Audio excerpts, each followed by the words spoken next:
Hi everyone, welcome back to బానస్ kitchen and blogs. మీరు ఎలా ఉన్నారండి? నేనైతే చాలా బాగున్నాను. మీరందరూ కూడా బాగుండాలని మనస్ఫూర్తిగా కోరుకుంటున్నాను. ఈరోజు ఒక బ్యూటిఫుల్ వీడియోతో అయితే మీ ముందుకు అన్నీ ఇంట్లో ఉన్న ఇంగ్రీడియంట్స్తోనే హెల్దీ వేలో మైదా ఓవెన్ ఏమీ యూస్ చేయకుండా పఫీగా స్పాంజ్ కేక్ హెల్దీ వేలో గోధుమ పిండితో ఎలా తయారు చేసుకోవాలో ఈ వీడియోలో చూపిస్తాను. ఈ వీడియో ఎన్నిసార్లు కేక్ మేము తయారు చేసినా మాకు అస్సలు కేక్ తయారు చేయడం రావట్లేదు అనుకునే వాళ్ళకి ఈ వీడియో అయితే చాలా అంటే చాలా బాగా యూజ్ అవుతుంది. ఈ వీడియోలో చాలా టిప్స్ అయితే ఉంటాయి. ప్రతి టిప్ని కూడా కేక్ని స్పాంజ్గా రావడానికి ఎలా చేసుకోవాలో అనేది, పర్ఫెక్ట్గా రావడానికి ఎలా చేసుకోవాలి అనేది ఈ వీడియోలో మీతో షేర్ చేసుకుంటాను. దీన్ని తయారు చేసడానికైతే నేను కేక్ మౌల్డ్స్ అయితే 2 తీసుకున్నాను. కేక్ మౌల్డ్స్ లేకపోయినా కూడా మనం కేక్ తయారు చేసుకోవచ్చు. అడుగు ఫ్లాట్గా ఉండే సర్కిల్ షేప్ బాక్స్ ఏదైనా ఉంటే దాంతో మనం హ్యాపీగా అయితే కేక్ తయారు చేసుకోవచ్చు. నేనైతే ఇలా అడుగు మందంగా ఉండి మూత ఇలా టైట్గా ఆవిరనేది బయటకు రాకుండా ఉండటానికి చేపల మూకుడు లాంటిది ఇలాంటిది అయితే నేను తీసేసుకున్నాను. లేదా ఓల్డ్ కుక్కర్స్ ఉంటాయి కదండి, పెద్ద కుక్కర్స్, వాటిలో కూడా మనం తయారు చేసుకోవచ్చు. లేదా అడుగు మందంగా ఉండే బాండీ ఏది ఉన్నా కూడా దానిలో కూడా మనం ప్రిపేర్ చేసుకోవచ్చు అన్నమాట. నేనైతే ఈ చేపల మూకుడులో అయితే తయారు చేస్తున్నాను. మీ దగ్గర మీకు ఏది అవైలబుల్గా ఉంటే దాంతో మీరు తయారు చేసుకోవచ్చు. ఇంకా లేట్ చేయకుండా మన వీడియోలోకి వెళ్ళిపోతాం. మనం కేక్ తయారు చేయడానికి ముందుగా మనం ప్రీ హీట్ చేసుకోవాలన్నమాట. మనం ఏ బాండీలో పెట్టి అయితే కేక్ తయారు చేయాలనుకుంటున్నామో ఆ బాండీని మనం ప్రీ హీట్ చేసుకోవాలి. 10 నిమిషాల ముందు మనం మంటని లో ఫ్లేమ్లో పెట్టి 10 నిమిషాలు ప్రీ హీట్ చేస్తే కేక్ బేక్ చేసేటప్పుడు కూడా మనం లో ఫ్లేమ్లోనే పెట్టాల్సి ఉంటుంది. అదే మీడియం ఫ్లేమ్లో పెట్టేసి 10 నిమిషాలు ప్రీ హీట్ చేసుకుంటే మనం కేక్ కుక్ చేసేటప్పుడు కూడా, కాబట్టి నేను మీడియం ఫ్లేమ్లో అయితే పెట్టేస్తున్నాను. ఇంకా మనం కొంచెం ఇసుక అయితే వేసుకోవాలండి. అడుగున ఇసుక లేదా సాల్ట్ ఏదైనా యూజ్ చేసుకోవచ్చు. కేకు కింద లైట్గా గోల్డెన్ బ్రౌన్ కలర్ వస్తుంది చూసారా, అదే కలరు పైన కూడా వస్తే మనకి కేక్ అనేది చాలా బాగుంటుంది. అలా కలర్ రావాలంటే మాత్రం మనం ఇసుక కంపల్సరీగా వేసుకోవాలి. ఇసుక వేసుకోకపోతే కలరు పైన రావాలన్నమాట. లోపల అడుగున ఒక స్టాండ్ పెట్టేసి మూత పెట్టి ఒక 10 నిమిషాలు ప్రీహీట్ చేసుకోవాలి. ప్రీహీట్ అయ్యేలాగా మనం కేక్ బ్యాటర్ అయితే ప్రిపేర్ చేసుకుందాం. ఒక చిన్న మిక్సీ జార్ తీసుకొని నేను ఈ పావు కిలో పిండి గోధుమ పిండి 1 కప్పు పిండిలో నేను కేక్ తయారు చేయడానికి 2 eggs అయితే తీసుకుంటున్నాను. ఒక ఎగ్ వేసాను, చివరిలో ఒక ఎగ్ వేసాను. 250 ml కప్పుతో నేనైతే 1/2 కప్పు షుగర్ అయితే తీసుకుంటున్నాను. కాస్త షుగర్ ఎక్కువగానే స్వీట్నెస్ కావాలనుకునే వాళ్ళు ఒక 200 గ్రామ్స్ అయితే తీసుకున్నాను. ఒక అర టీ స్పూన్ వరకు వెనిలా ఎసెన్స్ అయితే ఫ్లేవర్లెస్ ఆయిల్ అండి, ఏదైనా మనం యూజ్ చేసుకోవచ్చు. నేనైతే సన్ఫ్లవర్ ఆయిల్ పావు కప్పు అయితే యూజ్ చేస్తున్నాను. రైస్ బ్రాన్ ఆయిల్ యూజ్ చేసుకోవచ్చు, బాగానే ఉంటుంది. వేరుశనగ నూనె మాత్రం కొబ్బరి నూనె అలాంటివి యూజ్ చేసుకోవచ్చు. ఫ్లేవర్గా ఉంటుంది కాబట్టి మనకి కేక్ అదే స్మెల్ వస్తుంది. కేక్ అంతా బాగుంటుంది. మిక్సీకి మూత పెట్టేసి ఒక 2 నుంచి 3 నిమిషాల పాటు చక్కగా బ్లెండ్ చేసుకోవాలన్నమాట. బ్లెండ్ చేసుకున్న తర్వాత చూసారా మనకి ఎంత క్రీమీ స్ట్రక్చర్ వచ్చిందో, ఇలా క్రీమీ స్ట్రక్చర్ రావాలన్నమాట. అందుకు 2-3 నిమిషాల పాటు మనం బ్లెండ్ చేసుకోవాలి. ఇలా చేసుకోవడం వల్ల మనకి ఎగ్ స్మెల్ అనేది రాకుండా ఉంటుంది. అలాగే మన కేక్ కూడా స్పాంజీగా వస్తుందన్నమాట. ఒక మిక్సింగ్ బౌల్ తీసుకొని దానిలోకి ఒక పిండిని జల్లించుకునే జల్లెడ లేదా ఇలా స్ట్రైనర్ని వేసుకోవాలి.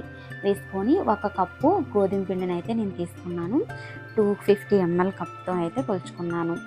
1 టీ స్పూన్ బేకింగ్ పౌడర్, ఒక అర teaspoon baking soda. Baking powder baking soda అనేది 2 సపరేట్ అన్నమాట, వేరు. ఈ 2 మా దగ్గర లేవు అనుకుంటే ఈనో ప్యాకెట్ ఒకటి వేసి మనం హ్యాపీగా కేక్ అయితే తయారు చేసుకోవచ్చు. చివరిగా ఒక పావు టీ స్పూన్ వరకు సాల్ట్ని వేసుకొని పిండిని అయితే జల్లించుకోవాలి. ఇలా జల్లించుకోవడం చాలా ఇంపార్టెంట్ అండి. కేక్ మనకు అన్నీ కూడా చక్కగా కలుస్తాయి అన్నమాట. ఇలా చల్లించుకున్న తర్వాత మనం ముందుగా మిక్సీ పట్టి ఉంచుకున్న మిశ్రమాన్ని యాడ్ చేసుకోవాలి.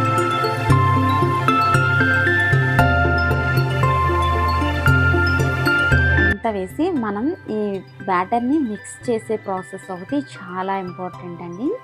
మనం కట్ అండ్ ఫోల్డ్ మెథడ్లో అయితే నేను మిక్స్ చేస్తున్నాను. ఒక సర్కిల్ ఇలా చుట్టి సగానికి ఇలా కట్ చేయాలన్నమాట. ఈ ప్రాసెస్ని కట్ అండ్ ఫోల్డ్ మెథడ్ అంటారు. ఇలా కాకుండా మనం ఒకే వైపుగా చుట్టూతా కలుపుతూ కూడా తిప్పుకోవచ్చండి. ఒకే వేలో కలుపుతూ కూడా మనం మిక్స్ చేసుకోవచ్చు. ఇలా మిక్స్ చేసుకోవడం వల్ల మనకి బబుల్స్ అనేవి ఫామ్ అవుతాయి అన్నమాట. ఇలా ఫామ్ అయ్యి మనకి కేక్ అనేది చాలా పఫీగా వస్తుంది. ఇలా బాగా కలుపుకోవాలి, అన్నీ బాగా కలిసేలాగా.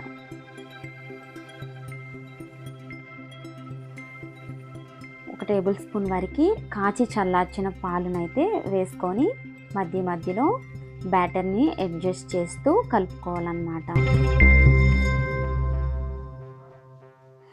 మనకి రిబ్బన్ కన్సిస్టెన్సీ వచ్చే వరకు మనం ఇలా కాస్త పాలుని వేసుకుంటూ కలుపుకోవాలి. నాకు మొత్తానికి 2 టేబుల్ స్పూన్ల పాలు అయితే పట్టింది ఇలా రిబ్బన్ కన్సిస్టెన్సీ వచ్చేంత వరకు కలుపుకోవడానికి. మరీ టైట్గా ఉండకూడదని అలానే లూజ్గా కూడా లేకుండా మనం బ్యాటర్ని మిక్స్ చేసి పక్కన పెట్టుకోవాలి. మనం కేక్ ప్రిపేర్ చేసే మౌల్డ్లోకి కాస్త బటర్ లేదా ఆయిల్ని ఇలా బ్రష్తో లేదా చేత్తో అప్లై చేసుకోవాలి. అప్లై చేసుకున్న తర్వాత నేను బటర్ పేపర్ అయితే లేదు ఇంటి దగ్గర, బటర్తో వచ్చిన పేపర్ అయితే ఉంటే ఆ పేపర్ని వేసుకుంటున్నాను. ఈ పేపర్ లేదు అనుకుంటే మాత్రం 1 టీ స్పూన్ వరకు గోధుమ పిండిని వేసుకొని ఆ కేక్ మౌల్డ్ మొత్తానికి కూడా పట్టించుకోవాలన్నమాట. పట్టించుకుంటే మనకి కేక్ అనేది ఈజీగా రిమూవ్ అయిపోతుంది. బటర్ పేపర్ ఉండాల్సిన అవసరం అయితే ఏమీ లేదు. ఇలా పేపర్ వేసుకున్న తర్వాత మనం ముందుగా ప్రిపేర్ చేసి పెట్టుకున్న బ్యాటర్ని దీనిలోకి వేసుకోవాలి.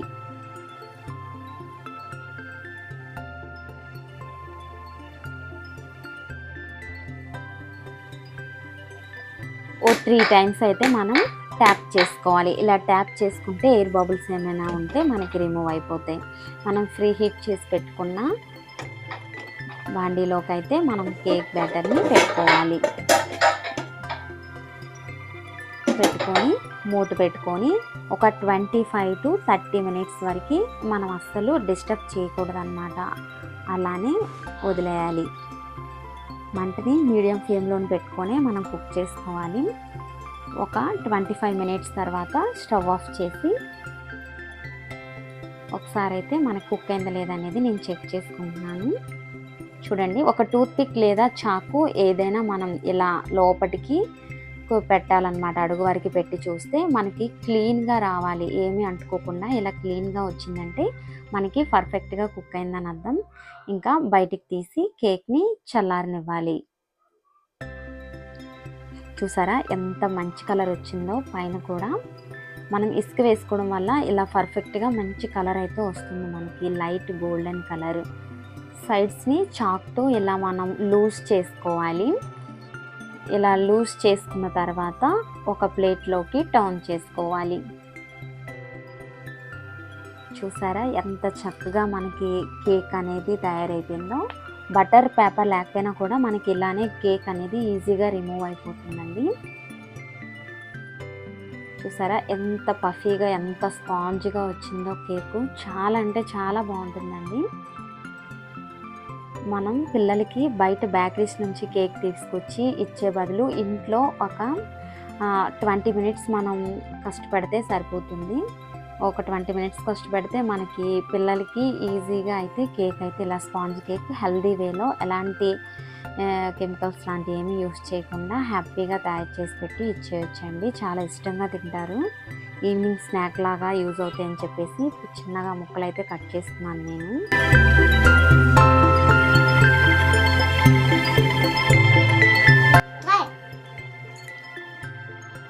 మా పాపకైతే కేక్ చాలా బాగా నచ్చేసిందండి. మీరు కూడా తప్పకుండా ట్రై చేయండి. మీకు ఎలా వచ్చిందనే ఫీడ్బ్యాక్ని నా కామెంట్ సెక్షన్లో అయితే కామెంట్ చేయండి. వీడియో నచ్చితే లైక్ చేసి మన ఛానల్ని సబ్స్క్రైబ్ చేసుకొని మన ఛానల్కి సపోర్ట్